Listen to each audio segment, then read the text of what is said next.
Hey everybody, welcome to this episode of Making Waves Podcast. Today I'm talking with Adam Reiver. Adam is the founder and owner of FU-Tone. Now, Adam's worked with just about every major guitar player in the world, and he has made their tone sound killer, their sustain better, and that little drop D-tuning thing that you may know about. He invented a D-Tuna.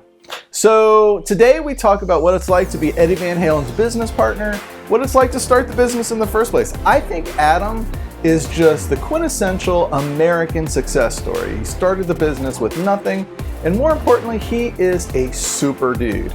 That company has the best customer service of any company that I've ever known, and I'm really intrigued with what he's doing with media, building the brand. Before we get into the conversation, I want to tell you about our sponsors. Jesse Itzler's BYLR's 30 Days of Excellence, which is a weekly life coaching program. I'm on the calls every week. It is amazing. They have everyone from Sanjay Gupta to the legendary Wim Hof on these calls. It's great. There's discount codes in the bottom in the show description, so check it out. Second sponsor we have is Britches Great Outdoors. I grew up wearing Britches. It's kind of an East Coast thing. They've been gone for 20 years, and Matt Carson brought it back. Matt was actually on the podcast, so you want to go back in this season and check out his interview. Great story. But Britches brought the rugby as we know it to America, and they also invented the iconic Warthog logo. And we have 10% off for every Making Waves listener. Details in the show notes.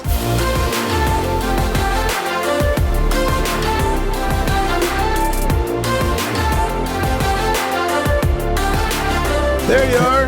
Hey there. How are you? I'm good. Can you hear me okay? I can. I hear you great. It's so good to see you. My pleasure. Good to see you. Thank you. And thanks for inviting me. Oh, this is great. I've been meaning to talk. Well, on this, we've talked before, but in this setting, I've been meaning to talk to you for a really long time. And here we are. Well, listen, before we get started, I always ask a series of 10 rapid fire questions. Okay. So it's the first thing you think of, nothing in the middle, ideally. And it's easy. I'll be easy on you. Dogs or cats? Geez, that's a hard one off the bat. Is it?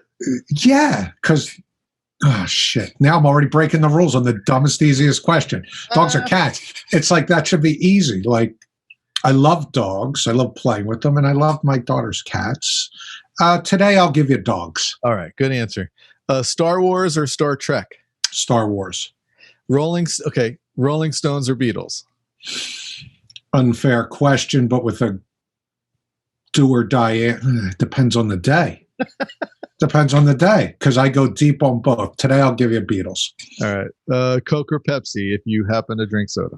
Coke always. Diet Coke, I prefer. Beach or mountains? Beach. PC or Mac? Oh, Mac. East or West Coast? You're an East Coast guy, but you travel all over the place. I do, and I'm going to say West, and I'll just footnote it with, I love it there so much. I feel like I belong there from the very first time I've ever been there. Yeah. It feels like home to me. I'm going in 2 weeks. I'm like, I just can't wait. You also say that because that's like where the magic of music is in terms of like, the history of the musicians that use your equipment, started in that time on Sunset Boulevard. Yeah, I mean, but I won't discount my Northeast roots, New York, New Jersey, Philly. Yeah. We have our own music history, which is great. But yeah, that 80s Sunset Strip shredder is, the prototypical FU guy. Yeah. But there's something about California from the very first time I was there. I just felt like home. Okay. Kramer or Costanza? Comedians in cars getting coffee over all of them. I think I'm the only person in this country that wasn't like the Seinfeld guy, like the George side. I didn't watch. It wasn't my thing. Really? It wasn't my thing. Comedians in cars getting coffee could be my favorite show. Okay, it's great. Superman or Batman? Batman. Okay, I think I know where you're going to go with this one. Kardashians or Osbournes? Oh, please. Come on. And obviously Osbourne's, and kudos to Gary Holt from Slayer for his Kill the Kardashians wear, which you can find on his website. Well, awesome. You did a great job. This gives me an idea of who I'm working with here.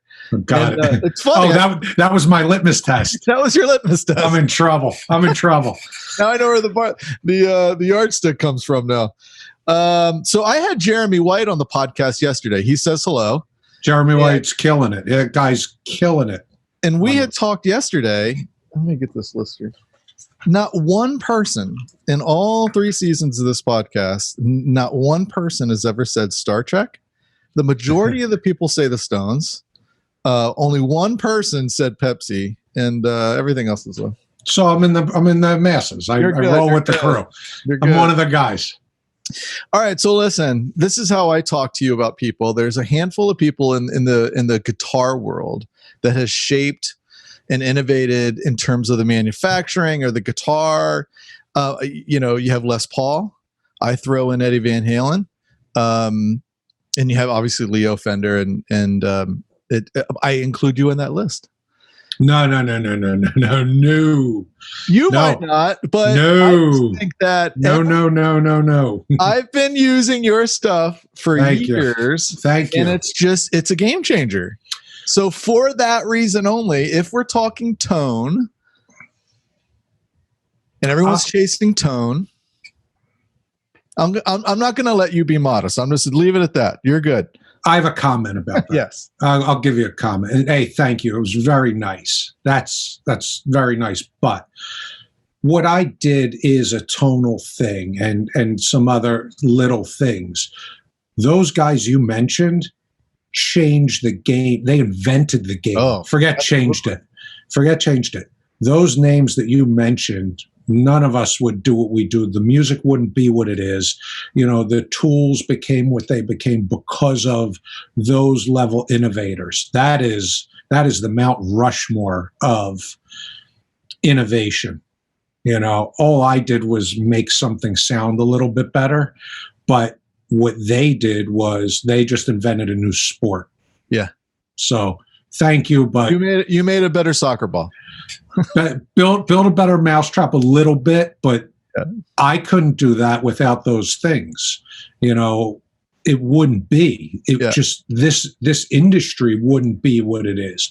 There's guitar companies today that would not exist if they weren't building on the very basic principles of what Les Paul, Leo Fender, and Eddie Van Halen did. Forget him as a player, just as an innovator of how guitars are manufactured, what goes with what, how they can do what they can do.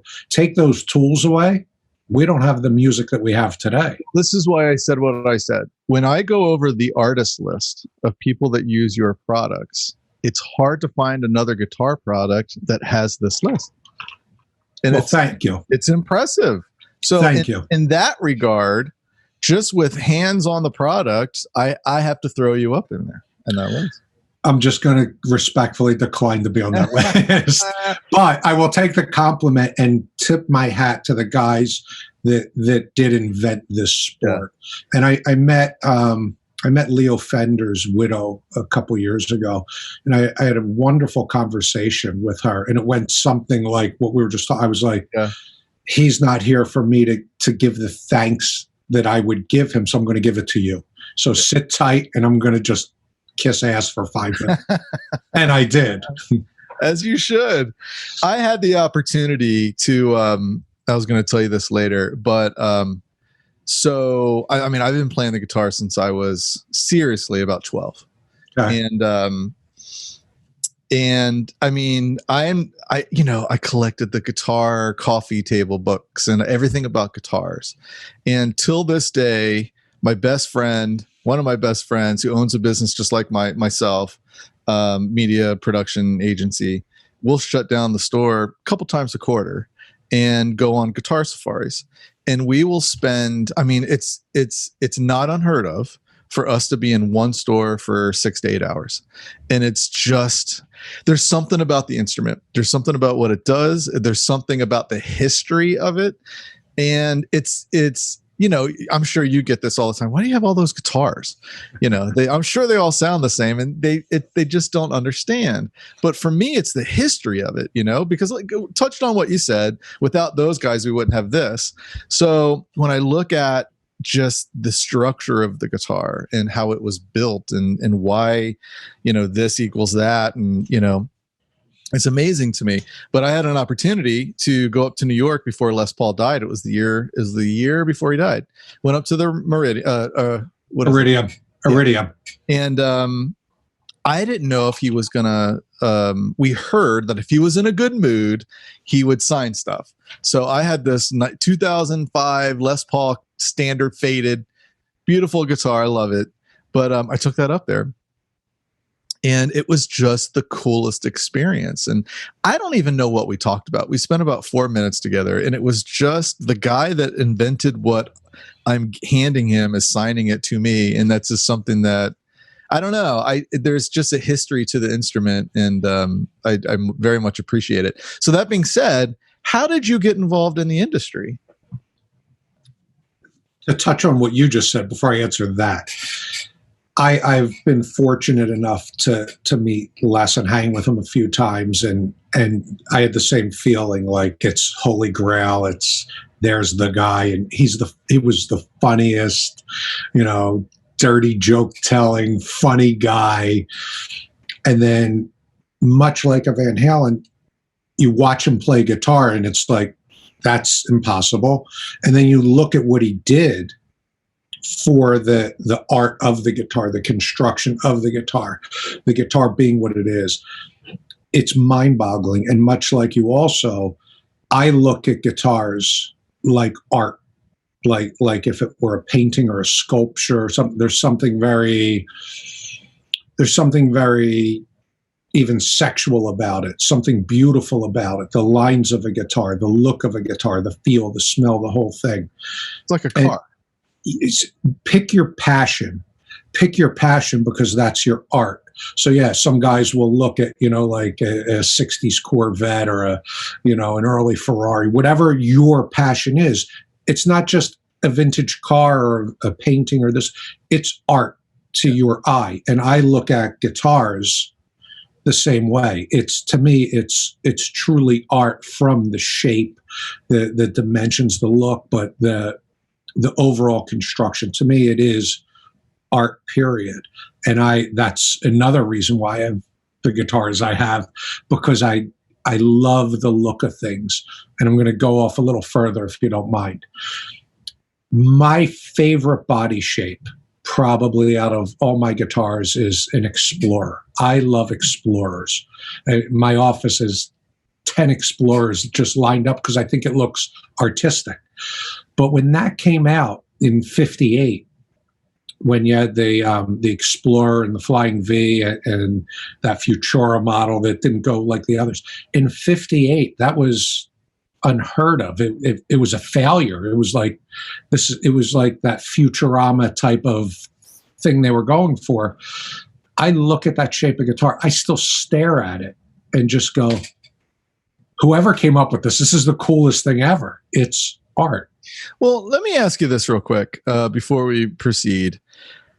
I have this conversation mostly with myself, but sometimes with other people. And what I don't understand about the state of guitar, and this, I would argue this has been for a really long time, nothing's really changing with the big guys, right? So Fender hasn't really innovated. I mean, this is my opinion. They haven't really innovated on things. Gibson hasn't really innovated. We have the standard line, and then what they do is, all right, we're gonna swap out these pickups, and we're gonna make this pick guard a different color. But there is no new Fender. There is no new Gibson body shape. I'm really speaking about body shapes.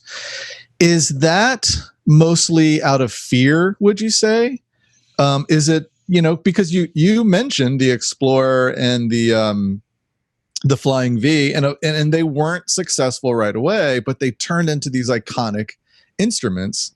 Do you think that's what's happening here, that they're a little afraid to do anything different? I mean, Gibson got punished for that robot guitar, and I think they've been a little shy about diving into that pool again since. it's like reinventing the wheel, but I like what we talked about earlier of building a better mousetrap. So go back to the 50s. So you had, Gibson and Fender were the big ones that were the cutting edge and that were writing the history of at that point, coming out off of, folk guitar and this and that, whatever. And then came the 80s, and I talk about this all the time. I said that was the revolution. That was the revolution when you had, Charvel, Kramer, ESP, Jackson, guys like Grover Jackson, Wayne Charvel. To me, that was the revolution. And you had these big giant companies and these guys building guitars in a garage in California. But the artists were like, this is good. This is what we need. This is, and it worked. And of course, it went on to grow to what it did, get bought up, be cannibalized, and not be the I don't want to use the wrong word, not be the underground cutting edge thing that it was, but that's what happens. And then I think the revolution is happening again now for the third time. And it is happening now. And when it happened then, no one saw it.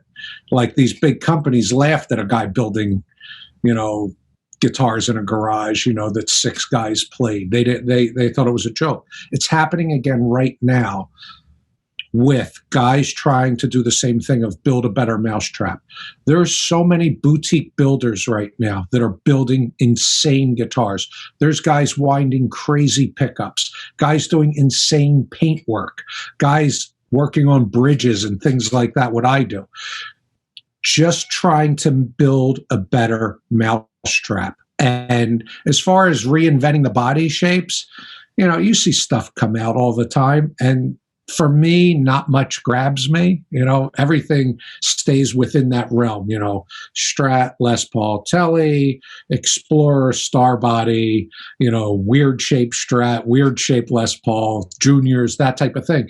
The bodies kind of stay the same. Yeah. Maybe they'll twist it a little. Do you think that's because that's what we want fundamentally? I mean, because you look at the Steinbergers, the Parkers, they had a place in time and then they kind of went away. I think it's a combination, and that's a great point. And Parker and Steinberger is a great point. Here were two new tools, completely different. And did they go away because people didn't want it enough? Or did they go away because maybe they weren't supported enough, meaning they couldn't support what it was, or they didn't go with the customer base? I don't know that, because, out of the handful of Parkers that I've played, I always thought they were super cool guitars. They were innovative in one area and might have lacked in another, but maybe they would have come along and filled in that lack spot. But yeah. And same with Steinberger was a little trickier. I loved the playability and feel of a Steinberger. I thought a trans trim was cool and different, totally different tool to do a different job than either a locking tremolo or a traditional Strat style tremolo. Another way to skin the cat. Maybe it was too much for people to digest. It was complicated. It was expensive. It wasn't readily available. You couldn't find strings on every corner like you can for anything else. And if you did have a problem, you'd have to find Jeff Babbitt somewhere. Yeah, right. Yeah. So why didn't it go all the way? I can't answer, but was it good enough? I think it was cool. I think it has its place. I guess the question is the big two, Gibson and Fender. In my opinion, it doesn't seem like I agree with you. I think there's tons of boutique and independent guitar builders that are doing awesome things. I just don't see the big two doing that. And it's interesting. You could look at PRS and, it's funny, but that same friend, one of our guitar, I'm in DC, not far from you, right. But one of our guitar safari days, we went to the PRS factory and they were so cool. And we were in there and towards the staining area, there was a Strat. And at the time, this was maybe 5 years ago. There was no Strats, they have their body style. I'm like, what's that all about? What's that Strat here for? And it was like in prototype shape. And he's like, I probably shouldn't even say this, but that's John Mayer's prototype. We're building him a guitar. I said, you're building him a Strat? And he's like, yeah. Now, of course, they got beaten up for that, but I think it's a great guitar. Everyone else makes a Strat copy. I don't know why they got so much shit for it, but just in my opinion, the big two have not kind of moved the nut, down the road a little bit. I can't answer for them. And that is big business, and it becomes as much or more about business than it does about being creative and artistic and passionate. Passionate is key about what you do, and delivering maybe the best thing instead of the most profitable thing. And again, I'm not answering for them. Yeah. And PRS, even now, you could call it the big three because they do that much business too, and they're in that rare air. But I remember when PRS was building guitars in a garage down by you, and it grew and grew and grew. And I've met Paul a few times, and he was always very nice to me. I don't have a personal relationship. I barely know him. I've only met him a couple times. But that's the guy that, when I say someone is part of the revolution, at that time was part of the revolution. And as you grow, you have to balance and weigh what you're doing and why you're doing it. Are you in this purely for your art and the passion? Are you in this to make money? Are you in it for a little of both? Can you balance? And then at some point, some people hold true and hold balance. And at some point, some people want more money, and, it becomes more of a conglomerate, and you have hundreds of people working for you. In fact, and there's nothing wrong with that. That's that business model. They make great guitars. They are a legendary brand now, but I remember when it was an underground brand, and it was the equivalent in the 80s of a Charvel Jackson, Kramer type of deal, where it was, that boutique thing, where every player in the world didn't know what it was, and I have full respect. I mean, the guy built an insanely successful company, and I think they make great guitars. Yeah. But if you ever played an early PRS, and I mean the early stuff, that's the, when you go back and you play vintage Strats and Tellys, 50s Les Pauls, when you pick up that perfect 59 Les Paul, why it is what it is. That was cutting edge at that time, and you pick it up today and it's amazing. Yeah. So, okay, let's start let's tell everybody what you do. Okay. How did you start into this business? I was a 14-year-old punk guitar player kid, and my best friend from high school played guitar. When I moved to a new school, I met him. I didn't play guitar yet. Okay. And he started me playing guitar, and I started learning, and I got my first guitar. But what I found was I enjoyed taking my guitar apart or putting strings on it or upgrading it as rewarding as playing it. I mean, I found that, going back to what you said, the mechanics, the art, the look, the thing, I loved to figure out how this thing worked. And over the years, you figure out, well, I bet you that could be a little better. I wonder what would happen if you changed this to that, and we just kept building on that. Yeah. It was a passion, and that was the basis for everything. I love what I do. I even at the most hectic, crazy times, and everything could be going wrong, I've never woken up once and said, oh my God, I got to go to work. Well, when did it become a business? So just for those who aren't aware, you own FU-Tone, and it is, so I'm going to describe it. Tell me if I'm describing it correctly. The Floyd Rose tremolo system on guitars, locking bridge, locking nut. All locking trims. All locking trims.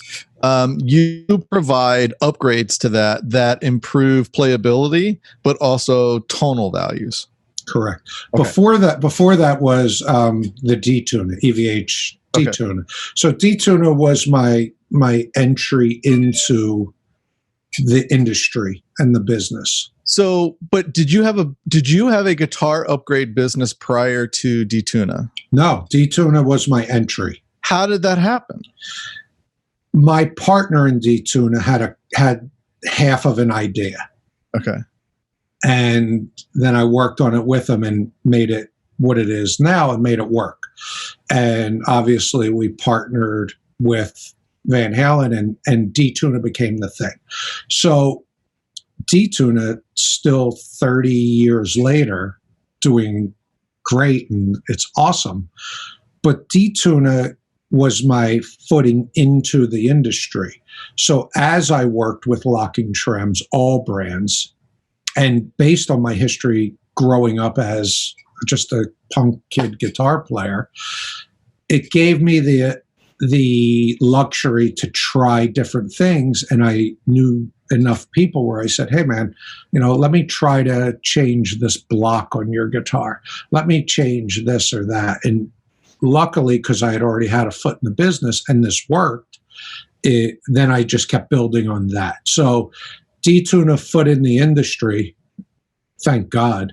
And then FU-Tone building on top of that to upgrade the rest of a bridge. Okay. So it was the 1-2 punch. All right. So I know that there's certain things you can't say about the relationship with Eddie Van Halen or the technical aspects of it, maybe.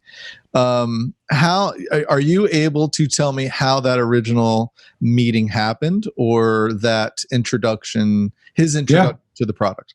Yeah. My best friend who introduced me to guitar at the time worked for him. And I was very fortunate and lucky enough to just have met him before D-Tuna. Yeah. I just knew him. I was, his guy's friend. And I got to know him just this much, a very little bit.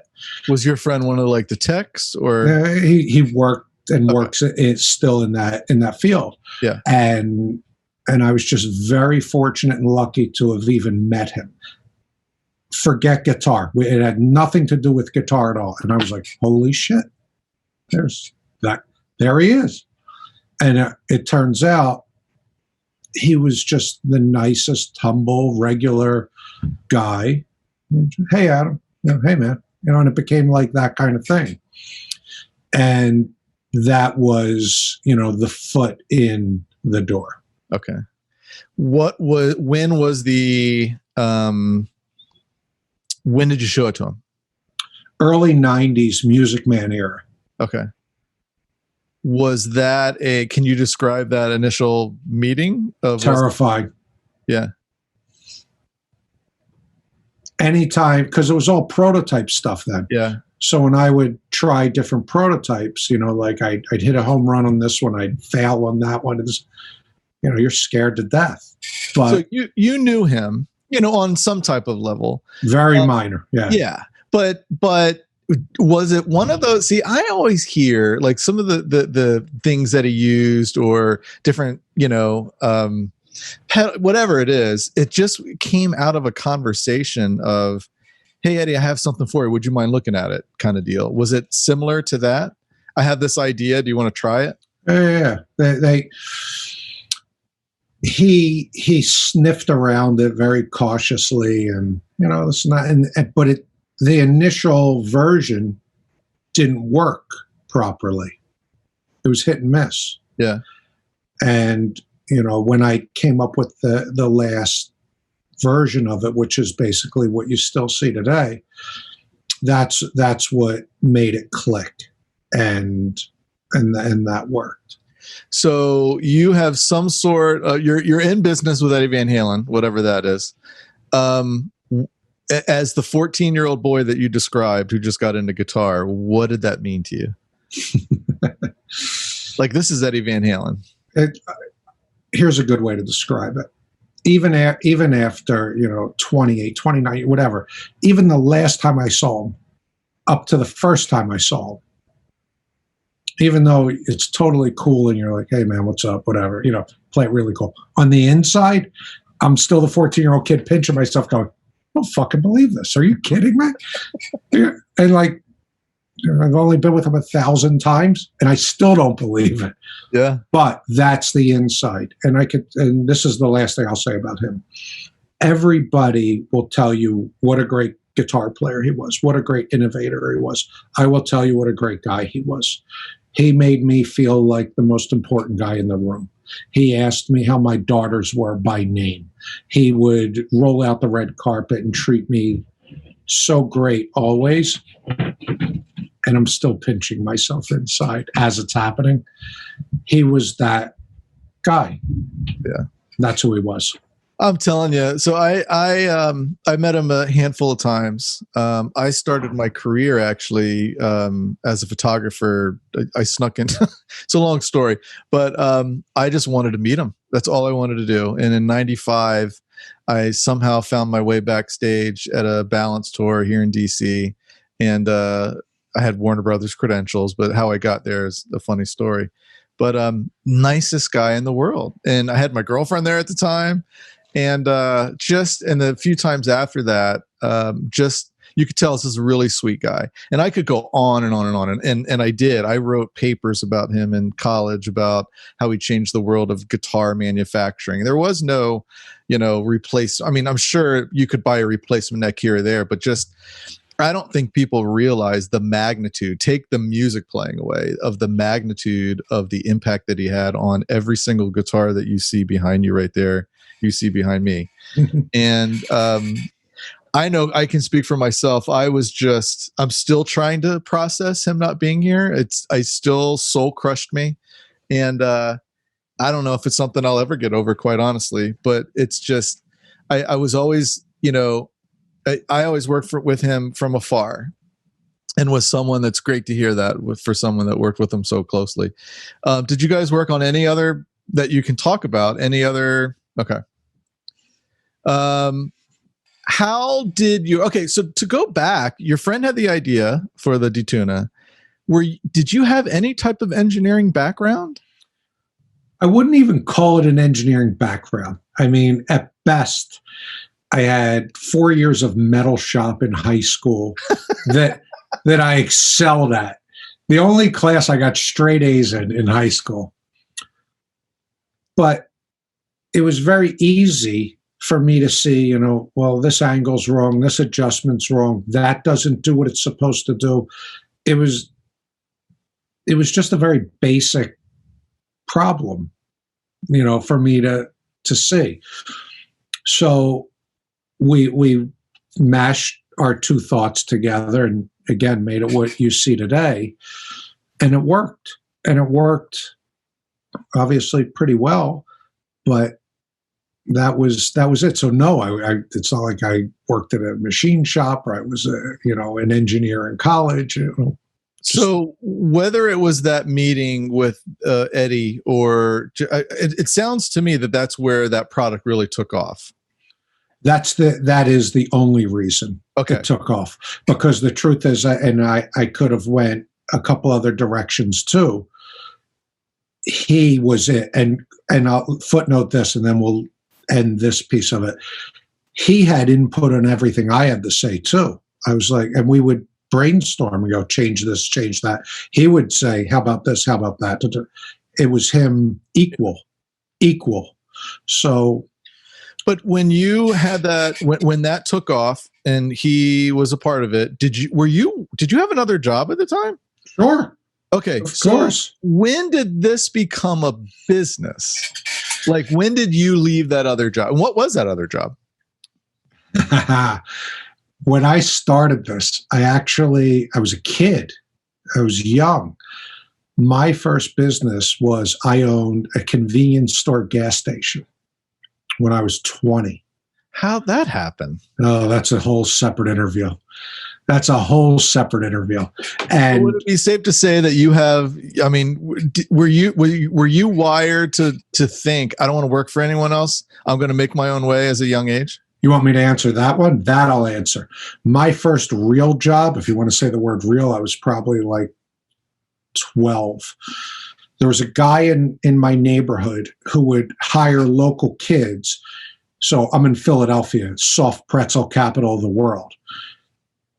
And he would set kids up in front of supermarkets, baseball fields, here or there. He would put a table up and give you rows of soft Philadelphia pretzels and bags and a little apron with money and change.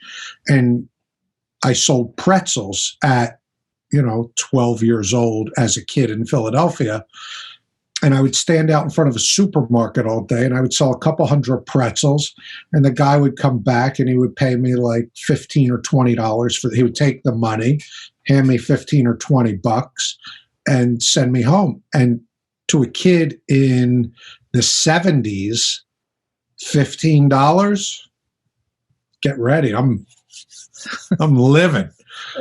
It only took me a few weeks of doing that till I figured out my father had said, you could go to the pretzel factory, buy the pretzels yourself, stand out there and keep all the money. Oh, yeah?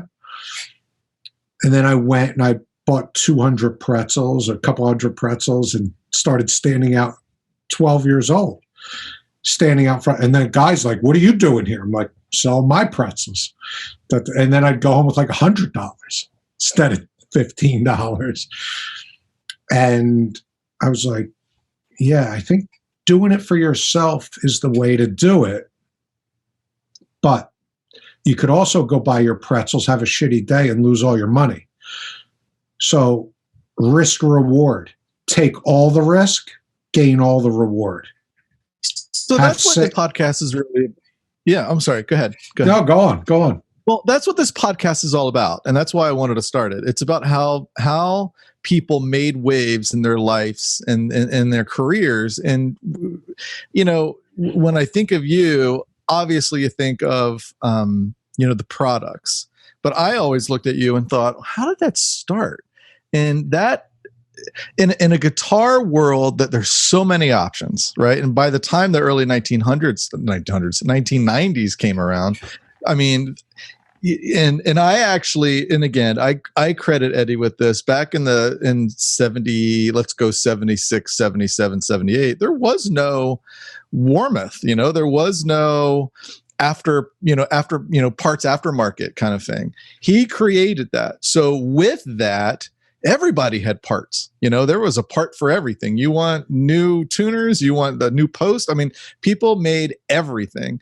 So for you to jump into the fray, despite who you worked with, it took a lot of courage. It took a lot of courage to leave your job. It took a lot of courage to even have the balls to say, hey, Ed, you want to see this? And then everything else that you've done since then. Build a better mousetrap. Yeah. Do it better and bet on yourself. I probably said that 3 times today before I talked to you. Bet on yourself. Take all the risk, gain all the reward. Take all the failure with it too, because I have my share of failures as well. It's not all wine and roses and rock stars and parties and it's a lot of trying. Well, speaking specifically about the D-Tuna, how many modifications, how many versions were there before we have what we have today? 20, 25. Okay. And in any of those 25s, did you want to quit? No. Okay. Never. I'll go. No, but even now today, when I develop product or work with someone or do it myself, no, I'll never quit, and I will go down with a ship on a project if I believe in it. No. Okay. Have you worked on a project or a concept where you thought, all right, I thought this would achieve this purpose, but I don't think it will, and then you thought better of it? I've left projects behind where I didn't think that after a certain amount of time that risk reward wouldn't be worth it. Yeah. I partner with people on certain projects as well because I have a lot of friends in the industry and even people I don't know, because I was able to take a couple of products from an idea to, prototype, to inception, to the market, then to the masses. So I'll get an email all the time saying, hey, I have this great product that's going to change the way this works, and and I know you know how to get shit made and sell it. And do you want to see it? And my answer always is, yeah, let's sign an NDA, because if I say no to you, I don't want to get accused of whatever. And some guys, I'll say, this is good. Maybe I'll get involved and help you develop it the rest of the way. Or no thanks, but no thanks. So I get to see a lot of that stuff come up, and some of it's pretty good. So at this point, the D-Tuna is up and running. When did you come up with the concept of the big blocks?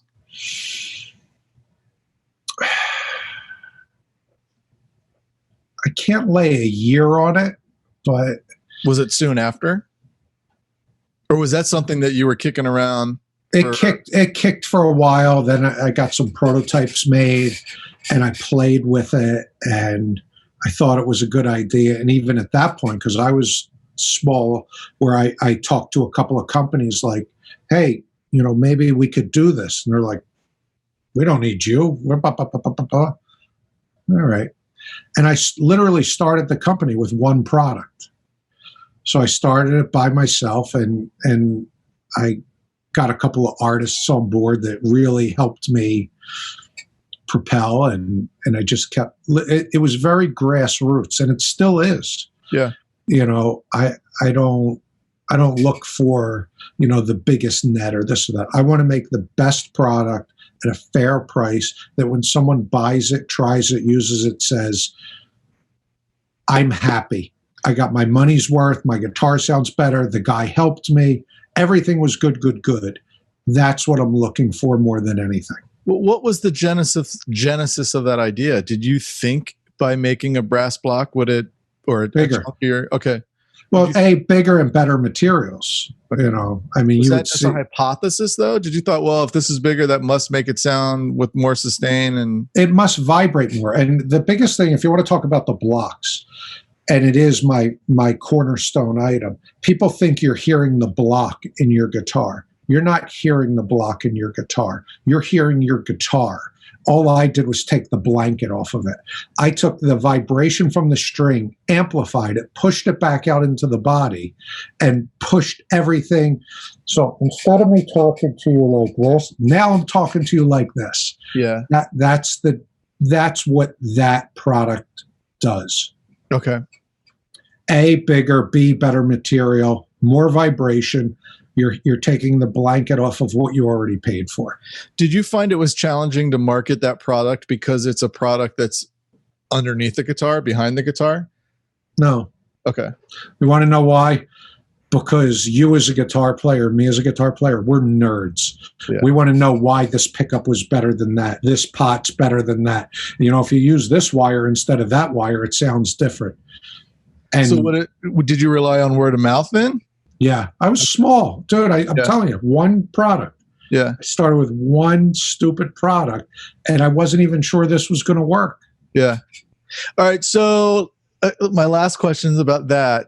Do you find that the artists are a little shy did you ever find that the artists were a little shy about talking about it because they didn't want to reveal their secret sauce, or, Some guys, yes. Okay. Some Some guys more than others. And some guys with iconic tone are like, no. We're not touching this. We're not touching it. And this is what I would say to all those guys. I'm going to take this off of your guitar, and I'm going to put this on it. You're going to play your guitar, put it on, play it. If it doesn't sound better, we're going to take it off and put this back on. And we're still friends. There's no obligation. Let's just smell it. Yeah. And I don't want to name names, but some of the major guys and guys on that list. And I never took one off. They just. All right. So I'm going to go over some of these names. Go ahead.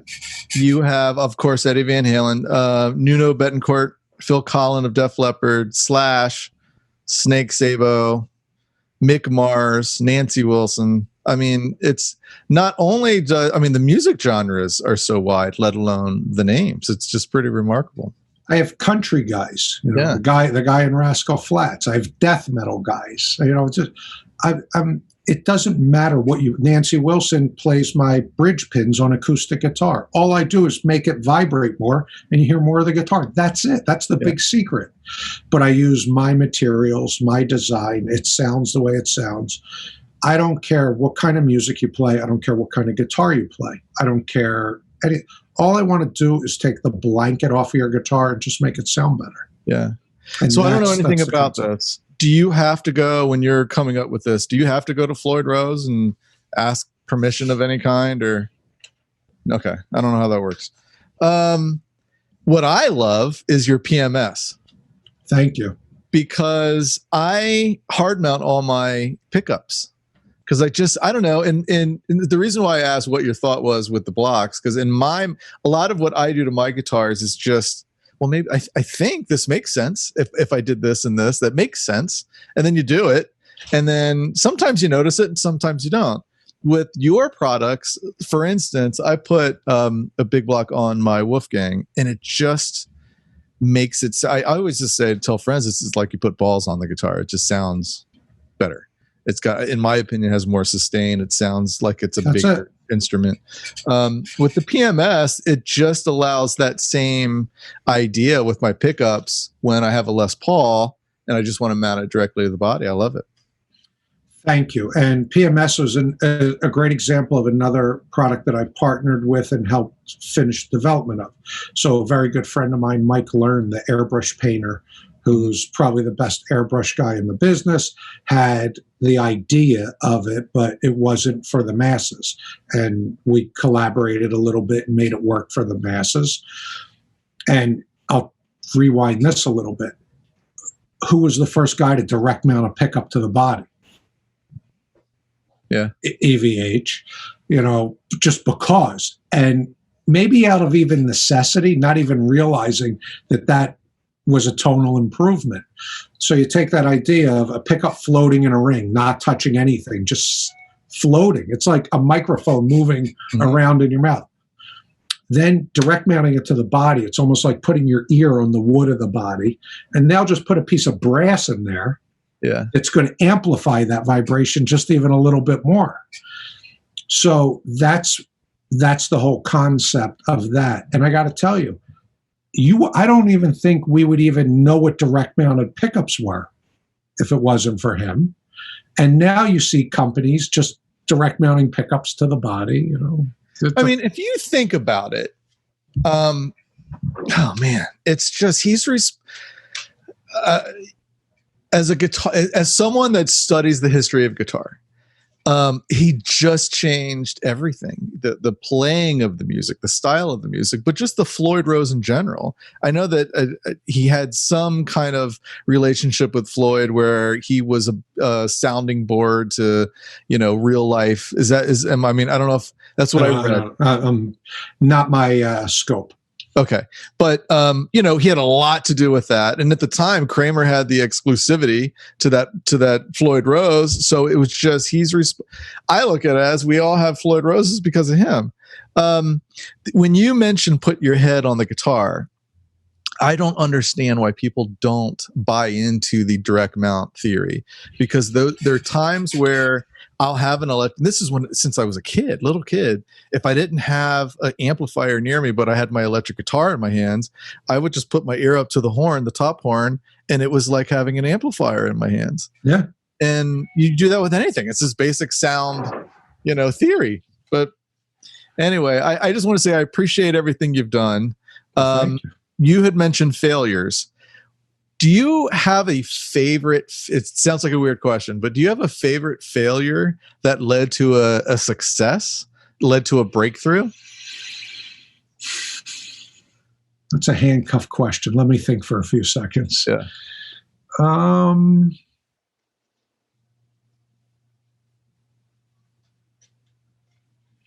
Like something that didn't go right, but then it actually ended up being a good thing.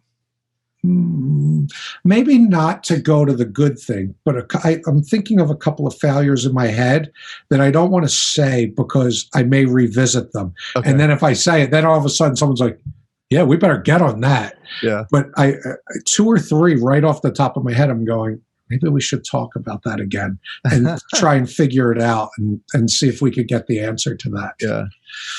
It is truly a labor of love, a passion to do. The old cliche, do something you love, you'll never work another day in your life, is completely true. I get it because I do it, and I wouldn't trade it for the world. Yeah. That's what I love to do. Well, how do people find you on social media, on the web? So on the web, it's fu-tone.com.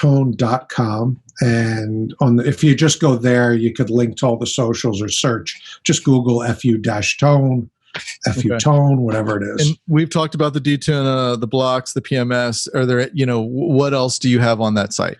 There's basically every component of, and I'll just talk about locking tremolo for a second, and in order of importance. So after you do your big block, biggest thing you could do, the saddle inserts, I make them in titanium and naval brass. Second biggest thing you could do, they don't get stuck in your saddle, crack and expand. They sound better. I make them in colors now. They look cool. Noiseless springs are a big item. Brass claws, titanium posts, titanium hardware, all the screws and bits and pieces. So that's for all the locking trims. But like I also mentioned, I do acoustic bridge pins, the PMS, as you mentioned. I don't want to sound like I'm doing a commercial for FU, but since you asked, I'll just finish it out.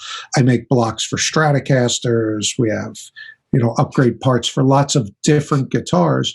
The motto is, just make it sound better, make it feel better, make it play better, make it function better, and make it what you want it to be, and guitar players are insane. We're insane. We'll sit here and talk about, the values on a push pot to, see what, and people would go, that's ludicrous. I'm like, not really. Seems pretty normal to me. What about like Floyd Rose style tremolos? Do you do like strat trems? I do like a regular 6-point strat trem. We do a 2-point strat trem upgrade. Springs and claws you could put on any kind of tremolo system. We do a full brass strat style trem. The acoustic parts. So strats are known to be kind of thin guitars, sounding guitars. I've been meaning to call you because I have a 91 Japanese Strat that I've been toying around with the idea. I've only upgraded my Floyds. What will that block make my, and I'm just the block, let's just say, what would make the Strat, how would that change the tone of the Strat? It would be the same effect. All it would do would take that string vibration, amplify it, push it back out into the body, make it louder, make it last longer, more sustain, more definition, more clarity, and especially on the Strat.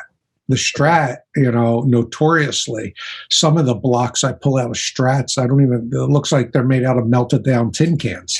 But for those people out there that are on the fence, let's say, would it take is it still a Strat? Is it still going to sound like a Strat? No, it sounds like more of a Strat. Okay. It sounds like more. And just like I tell the artists, put it in, and if it doesn't sound better and you don't love it, take it out, send it back. I don't get them back. They don't come back. Right. And I stand behind my product. And to a skeptical guy, I don't care if you're not a rock star. Put it in. Play it. If it doesn't sound better, take it out, send it back. Yeah. Well, a couple things before we wrap up. One, I just want to appreciate your, let's just say, customer service. There's been a handful of times that I've called the website and you've literally picked up the phone. Well, not literally, every single time. And you have been, I'm customer service. I know, that's my point. I was telling Jeremy that off camera. I was like, I called a cell phone, and what other business has that kind of support? So anyone that's listening, if you want support and the best products out there, give Adam a call. Thank you for that. And I'll tell you this, everyone around me, everyone, my employees, my kids, anyone close to me, they all say the same thing because the phone rings all the time. They're like, you got to give that up. Now the company's big enough. You got to give that up. Just get an 800 number and have them leave a message. I go, that's the secret sauce. That is a secret sauce because no one else could answer the question the way I would answer it. And no one else is going to answer. I can't tell you how many times I hear these two things. Oh my God, is this the guy from the video? Is this Adam? I'm like, yeah. They're like, I can't believe I'm talking to you. I'm like, I can't believe I'm talking to you. You know, it's that. Or it's like, oh my God, it's Sunday afternoon. You answer the phone. I'm like, yeah, what's up? You know, I don't know what to do with this. I'll just say this. I've been in the industry, the entertainment industry, for over 25 years. And someone with your resume could be a big prick. And yeah, thank you. That's the best compliment I got all day. I'm not a big prick. Happens all the time. Right? But when I think of you, I think, that's a nice guy. Nice guy. You know what? You want to know why? Because I was that kid on the other end of the phone. I was that kid that would walk into my local music store and try and ask a question and talk to the guy. And sometimes with success and other times like, what do you want, kid? You know? And I remember that. Mm-hmm. I remember that. And especially the younger the guy, the more inexperienced the guy, I'm like, come on in. I got you. Come on. It's okay. Let's go. Yeah. I don't forget that. And that's important to me. And I treat Slash the same way I treat the kid on the phone or who comes in here. It's all the same to me. I don't care. Yeah. So I was going to ask you, what would you recommend, you know, businesses, what one nugget, but you just told me the nugget, good customer service. How have you used media now that we have online video and mobile? How have you used media, social media, video to increase the brand's reach? I'm getting better at it, and it's still a work in progress. And I buy better equipment now, and I try to make the videos look better and sound better and this and that. But the real answer to that is give the information, answer the questions, solve the problem. It doesn't have to be a slickly produced Super Bowl commercial. If I show you how to measure the right size block in your guitar, and you can figure that out based on the video that I made, that's the win. And how I answer the same 10, 12 questions day in and day out that I have a video for all of them, and I'm still making more. How many springs do I need on my guitar? Why does this not work? How do you align the springs? How do you put this in? How do you install that? And I try to make that video to answer that question, not just so I don't have to repeat it 500 times, but so that I could show you, play along at home, you know, do it with me. And I tell guys, watch the video first, then do it with the video. And if you have a problem, call me. I can't tell you how many times I've jumped on a video call and go, no, move that. Move. And when I was a kid, nobody helped us, and first off, half of the guys that you would ask didn't even know. And I can't tell you how much wrong information is out there. Yeah. Because a lot of my calls start with, hey man, I was reading on some forum. I'm like, stop right there. Or my favorite, my guy said, I'm like, no, stop right there. No, he's been doing this for 20 years. I go, just stop. Anything that starts with my guy or I saw online, 90% of the next sentence is run. Just get away. Bad news. What's your favorite, last question, what's your favorite guitar you own?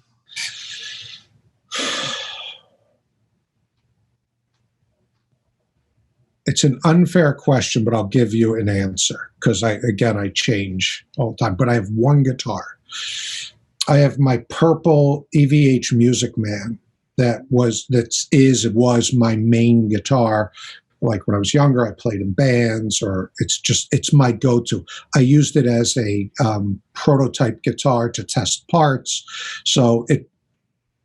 like right now, I think the original navel brass locking nut prototype is still on it.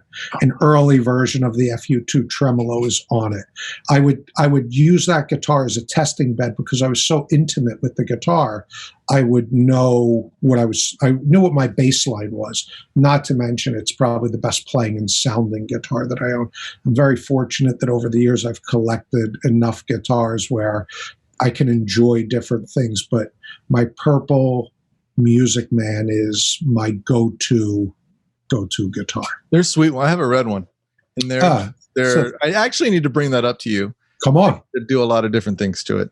That is your next trip because we were going to do this in person. I know. But now we have an excuse. We do. Bring your guitar. Bring your camera. We'll play your guitar. We'll upgrade it, and then you'll play it again. We'll see how it goes. Oh, I can't wait. Don't tease me, Adam. You're teased. Actually, you're not teased. You're dared. With the EVH Frankenstein, what kind of... I had no idea that those shipped with that neck pickup cable attached. The last versions, I actually have one right here. Let me grab it. Was his original like that? Could you do that? Okay. I mean, originally that pickup had a wire on it, but he never hooked it up. Right, never hooked it up. But if you grabbed the original Frankie, it still has that. It still has the wires all shoved under there. Yeah, okay. But never hooked up, and that's how this comes from the factory. Yeah, this is a great guitar. Obviously, it just looks cool. Oh yeah. But this one's mine, so it's upgraded.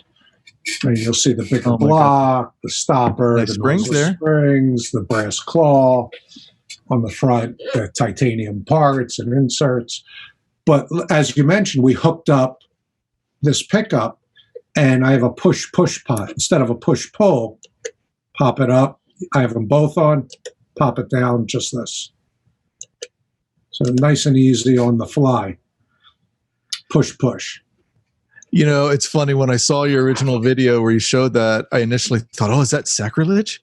And then I thought, no, how cool is that? Because Eddie would do the same thing. Yeah, my answer to sacrilege is what you said. What would he say? Yeah. Do it, man. Just go ahead. So that's the thing. I get caught up with, I am such a Van Halen nerd that I get caught. So for instance, you can't see it, but the red one, my Music Man. I say it.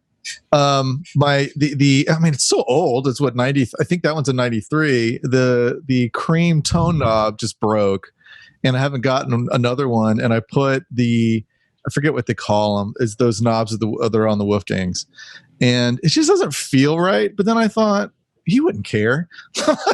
He did whatever. You know, I was just a stickler. Oh no, I grew up as in my first, like, I knew all about 1984 and Van Halen, but like 5150 just grabbed me. So that guitar is the guitar that was on inside of my lockers and on my book covers. And I mean, that's the guitar that changed my life. So I literally put my original 84 Floyd on it that I had on my Kramer back then. That's on there. And then, I think one of your blocks is on there, but other than that, I haven't done anything with it because I just want to leave it the way I remember it. But if I want to buy that Frankie, I'm going to do that tweak to it. Let me tell you something. Fender does a great job with this guitar. This guitar, I mean, it's easy to say, oh, for the price, it's good. Forget the price. It's just a good guitar. Period. So I'll swear by these EVHs because I don't have the USA ones. I have, what do I have? I have a Stealth Mexican, and then I have the 5150.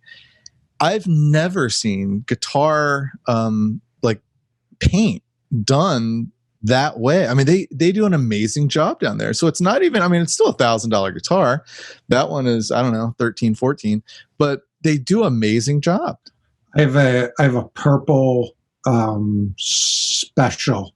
purple Wolfgang special in my office. Yeah.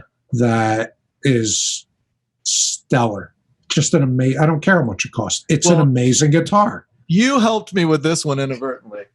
So it's my Stealth Wolfgang, and it was one of those days I called you on a Saturday and you picked up the phone, and I wanted to put, I had this kill switch forever, and I was just always too afraid to put it up here because I didn't want to drill into the guitar. I didn't want to do all the nonsense that happens back here. So you had mentioned just taking out the tone switch, and that's what I did. I had to do a little drilling, but you can't see it, and it's awesome. It's awesome. I prefer the switch there too. It's a much easier install. Yeah. And let's be honest. How many times did you touch that tone knob? Oh, I never touch it. I never touch tone knobs. Exactly. Well, listen, thank you so much. I think you are a great example of American fortitude and just, putting a business together and working hard and having it succeed. So I appreciate how you're an example of making waves. And that's exactly why I wanted you on the podcast. And here's what I'm going to say to you. Thank you for what you do. Thank you for, and not just for me, just for all the stuff you do, that you share information, you create conversation, you make a positive place for people to just talk and shoot the shit and be together, and it's a nice thing. And there's a handful of, and I'll do these, there's certain little groups that, they're the cool people. Yeah. Not cool, positive, upbeat, want to help the next guy, not rip down people or say, oh, your tone sucks or you can't play or I hate that about the internet. Yeah. I love this about the internet, where people just get together, support each other, share ideas, and be positive. Our world is a goofy place because it's very both much, sides. Yeah, it's very much team politics, and especially we've talked a lot about Van Halen. You don't even start me on the whole Sammy Dave. Which side are you on? Doesn't have to be side. Yeah. I'm on the Eddie side. Wait, which band is it? Van Halen, right? Speaking of that, I was thinking about that the other day, and I wanted to create a story about it. We all remember there used to be, and this is what saddens me the most, there used to be an Eddie side. You know what I mean? He was always on that side of the stage. And there'll be no one, he's the only one in the world that I've ever heard of. We got to figure, I love Slash, but no one's asking what side Slash is on. You know what I mean? It's like the Eddie side. So if I ever had a band, if I ever started a new band, I think I'd call it Eddie Side. I'll come see it.